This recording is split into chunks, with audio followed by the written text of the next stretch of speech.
Hello, everybody. My name is Graham Elwood, and you are watching The Political Vigilante, Making Gotham Great Again. You watch this show because you live in Gotham and you know it's messed up and you want it better. You know Gotham could be great. You know it could be a place where there's free college, where we get Medicare for all, where we don't spend all of our money on war. We actually spend it on citizens and making the world a better place. That's the country you want to live in.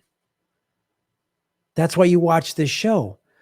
And we got to call out these crises that I've been talking about before COVID started. But when COVID hit, I've been talking about this for 2 years, man. This was in Bloomberg, right? The snowballing U.S. rental crisis is sparing no one, nowhere, and no one. Renters across cities and income brackets are struggling to find new homes or pay for the ones they already live in. This just came out August 10th. It's crazy. And there's some stuff that I've been talking about on the show, but there's also, you're seeing, we're going to show you how all of these factors, what did we learn during COVID really? How everything's connected and how a broken capitalist system, when it breaks down, you see how interconnected this fixed system is that only benefits the ruling elites, right? Everyone's like, it's a broken system. It's broken for you and I. It's working great for the ruling class. Boy, they're loving it. We had 100 new billionaires created during the pandemic. 100 new billionaires. The CARES Act, which was done under Trump, and the other stimulus plans done by Biden, the single greatest upwards transference of wealth ever. And this is part of the collateral damage. This is the after effect of when you give bailouts to Wall Street, but you don't pay it. You tell Americans to stay home during a once in 100-year pandemic, but then you don't pay for the rent. And I kept saying, this is coming. This is coming. We didn't pay anybody's rent. We gave them a little bit of stimulus money, but not enough to pay for rent. There should have been a rent forgiveness. We should have all people who weren't paying rent for 6, 9, 12 months. I know a comedy club that had $100,000 in back rent they couldn't pay because they were shut down for a year. They couldn't have a show for a year. Not to mention all the regular folks like you and me sitting there who couldn't pay their bills. And all the best the government did was, you can't evict these people. Rather than sending billions of dollars to Ukraine, a war that America has helped create, we could have not created that war. We could have respected, NATO's charter that was drawn in the 1950s saying NATO cannot move east. We could have actually respected our own charter that we helped create rather than just keep moving east and provoking Putin into a war. We could have done that. Other countries, Australia, Canada, people were given money to pay their rent. And I others have been saying this is coming. So now we're facing a recession. But this is Bloomberg again. This isn't some lefty newspaper. This is Bloomberg is pointing this out, which is when you got to be worried. When the mainstream financial media outlets are saying watch out, then be careful. Rental costs in the U.S. are soaring at the fastest price in more than 3 decades, surpassing a median of $2,000 a month for the first time ever and pushing rents above pre-pandemic levels in most major cities. And remember how we talked about before the pandemic that 60% of Americans couldn't afford a $500 to $1,000 emergency. Well, one happened. It was called COVID-19. And all these big corporations, they got bailed out. They're getting forgiveness on their PPP loans. Their loans are just getting forgiven. If you're a small business owner, you have to pay yours back. We can't even get $10,000 in student debt forgiveness. We can't even get that, right? That was all we're going to do. 10 grand. We can't even give 10 grand back on loans that are federally backed. And the federal government could just say, we don't need the money. They don't need to allocate extra tax dollars. They could just say, and make people's lives easier. They could say, rather than giving Wall Street money, they could have given money to Americans that could only be used to pay back rent or a mortgage. Then the landlords get made whole. The banks and the mortgages get made whole. Everybody gets, but you're still giving money to banks and mortgage companies, but you're giving it through helping the American people, which I know is a crazy concept, that the government would actually help its citizens rather than tell them you're on your own unless you're a billionaire. While the affordability crisis in the US is not new, it has snowballed over the past year as people return to big cities and some areas short on housing supply saw a boom for new residents. So that happened in a lot of big cities. Here in California, it happened. People left LA, San Francisco to move to small towns, and some people have started to come back. Or they moved to cities like, I remember hearing a lot of people were moving to like Omaha, and the rents in Omaha went up. Now, if you came from a big city like San Francisco, New York, or LA, they weren't high for you. But if you're an Omaha resident making Omaha wages, the wages in Omaha are not as high as the wages in San Francisco and Los Angeles and New York. So that was the thing. So now you're in Omaha and now the rent's going up and you're not getting an increase in wages. Another factor, demand for rentals has soared with many would-be home buyers backing out of the market. Now, I've talked about this before. The reason the housing market like a year or 2 years ago was going up and up because people were not selling their homes and the price. So there was a small inventory nationwide. Obviously, each market might be a little different, but nationwide, there was a small inventory. So there was a high demand with a small inventory. So then people who were thinking maybe we were going to buy, but it's the home prices are too big. We don't have that because for most houses, you have to put down a 20% deposit. On a $200,000 house, okay, that's 40 grand. On a $500,000 house, that's $100,000. People are like, we don't have that money, so we're going to rent. So there was more demand on renting because there wasn't enough houses in the inventory. And many would-be home buyers backing out of the market after mortgage rates jumped this year as a result of the Federal Reserve aggressive interest rate hikes, right? We told you that happened in June.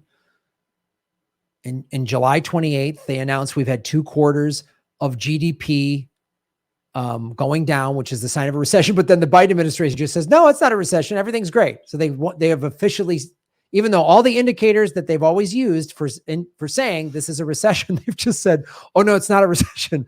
We don't use that measuring stick anymore. It's just like saying, no, I hit a game-winning home run. I hit the ball over the fence. I go, that's not a home run fence anymore. We're calling it all foul balls. Like, what? You can't just change the rules. So we've got people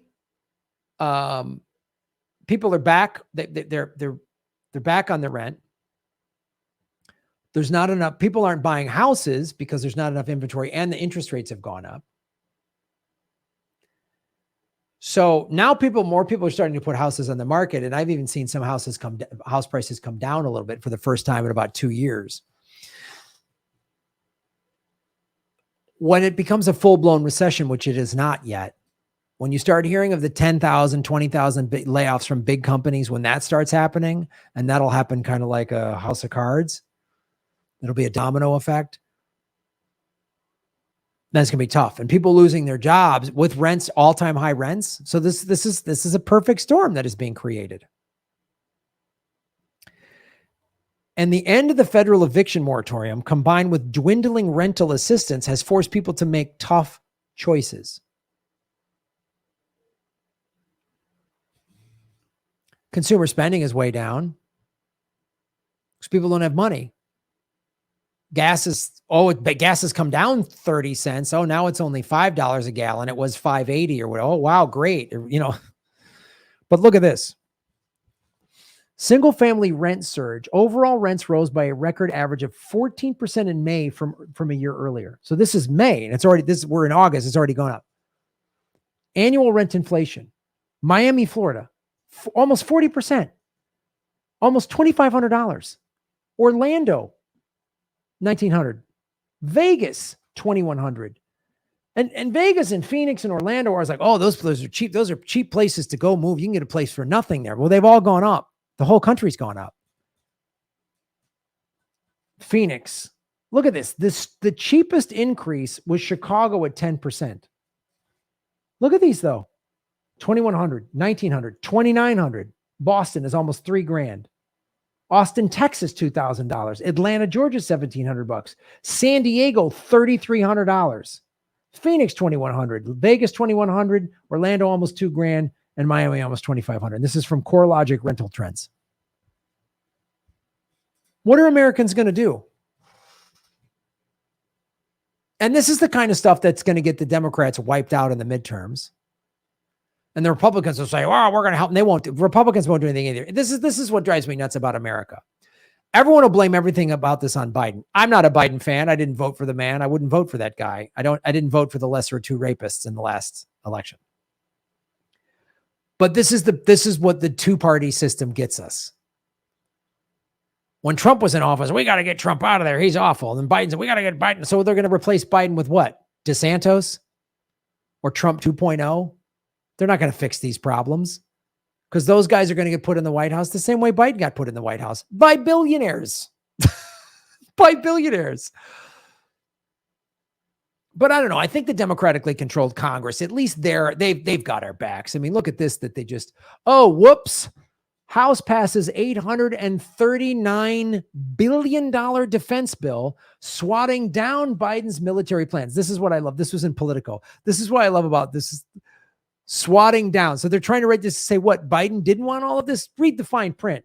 The House passed National Defense Authorization Act is $37 billion above the president's request. So when a president asks, I need this much money I need a war increase, they go, no, sir. We're going to give you more money that he didn't ask for. 37. It was already at $778 billion. That was last year's budget.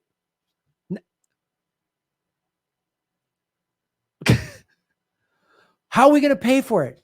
And did you notice? So this environmental bill that just got passed, that's like less than half of this, and it's spread out over 10 years. It's $337 billion or something like that over 10 years. So we're going to spend $37 billion a year on environment for 10 years. That $37 billion was just the extra that Biden didn't ask for at this all-you-can-eat war buffet. And that environmental bill, oh, they had to fight and hem and haw and get Manchin on board. Oh, it was so hard to pass that legislation. You guys want more money for war? Yeah. I only need this much. We'll give you more. Huh? What? Bipartisan vote. Boom, bam, passed. Like there's no debate. There's no question. There's no nothing. Automatically, just automatic. There was no debate. This isn't like, there was not these politicians making these speeches. We're not doing this. Nothing. There was a handful of so-called progressives in the Progressive Caucus, which is the most useless group of, I mean, like grade school crossing guards flex their muscles more than the useless dipshits that occupy the Progressive Caucus inside the Democratic Party. Like, shut up. Go buy Halloween costumes. You losers, you've done nothing. Like, literally, I would rather vote for a grade school crossing guard to come in and write people tickets. Like a hall monitor has more of a teeth to their bite than the Progressive Caucus. The do-nothing, crybaby, never use their power Progressive Caucus wanted $100 billion taken out of the bill. They couldn't get it, so they just quit. They didn't say, oh, we're not passing this. They're not going to stand their ground and say, we're not voting for a war increase. We're not going to do it. So you're going to lose 100 votes. They wouldn't do it. They could do nothing. They do nothing. They're useless. But why isn't Biden helping people? Why is he always giving? There's more money. We're just sending more. Another couple billion just went to Ukraine. I don't know what the total's up to now, 60, 70, maybe 80 billion. So you can't find a place to live. You're back on your rent. You're behind on your rent because you couldn't work for however long during the pandemic. The democratically controlled Congress, and boy, whenever you hear bipartisan, you know it's war or Wall Street bailout. Boy, when both parties get together and vote on something quick, you know we're not going to see it. It's never going to help the American people, ever. We literally could cut this budget in half, which would be $418 billion a year. We would then be spending China spends about $190 billion a year. It would be more than double what China is spending. If we cut this in half, it's 4 times what China is spending. We outspend the next 12. This will probably make it 13 or 14 countries combined.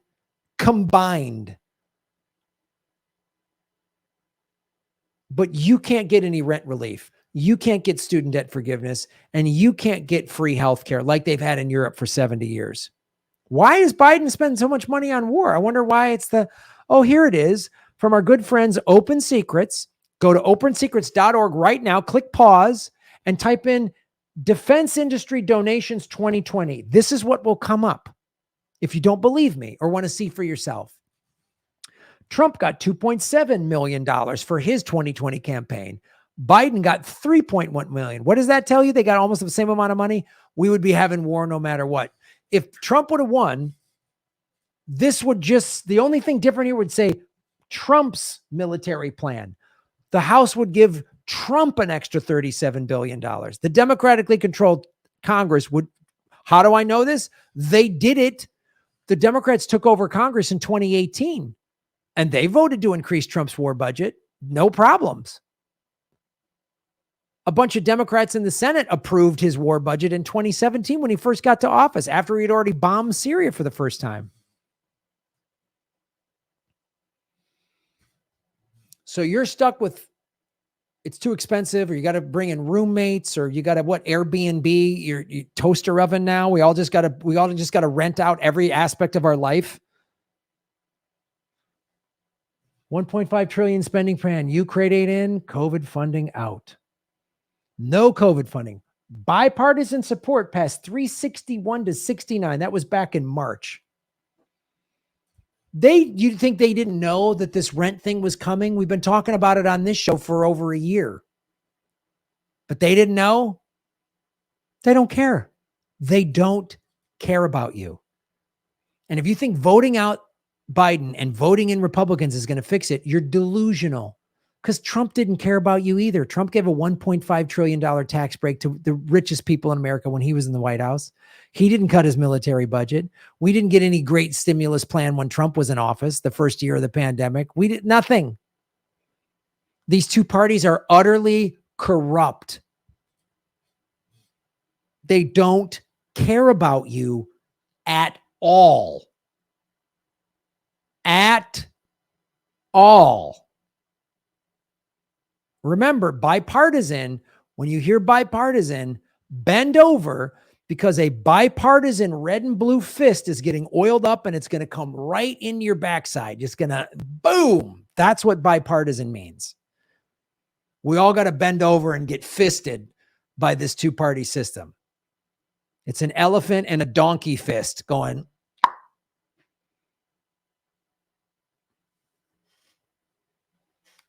We're going into a recession. How are you going to do this? How are you going to get by? If all anyone is doing is paying the money on rent, then it also means there's no consumer spending. People aren't buying anything because they're just spending money on rent and food and gas. That's it. Nobody's buying anything extra. Nobody's going to go out to eat. Nobody's going to buy a new appliance. Nobody's going to go on vacation. No one can afford it.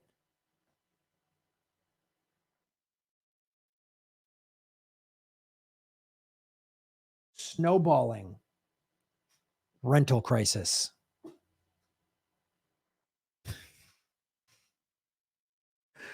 And it's just like what happened in 2008. Bush gave $700 billion to the banks.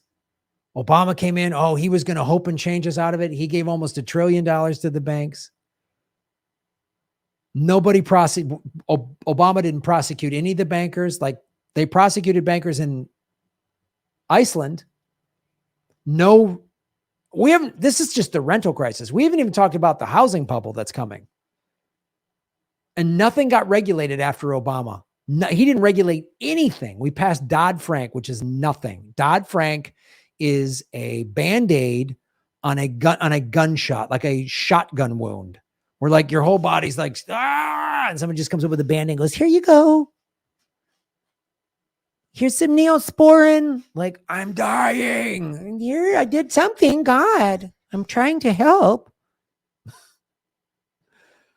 No new regulation. So we're going to have another housing collapse. We're in a perfect storm for just a complete economic collapse. Empty shelves. That's coming. People can't pay their rent. That's coming.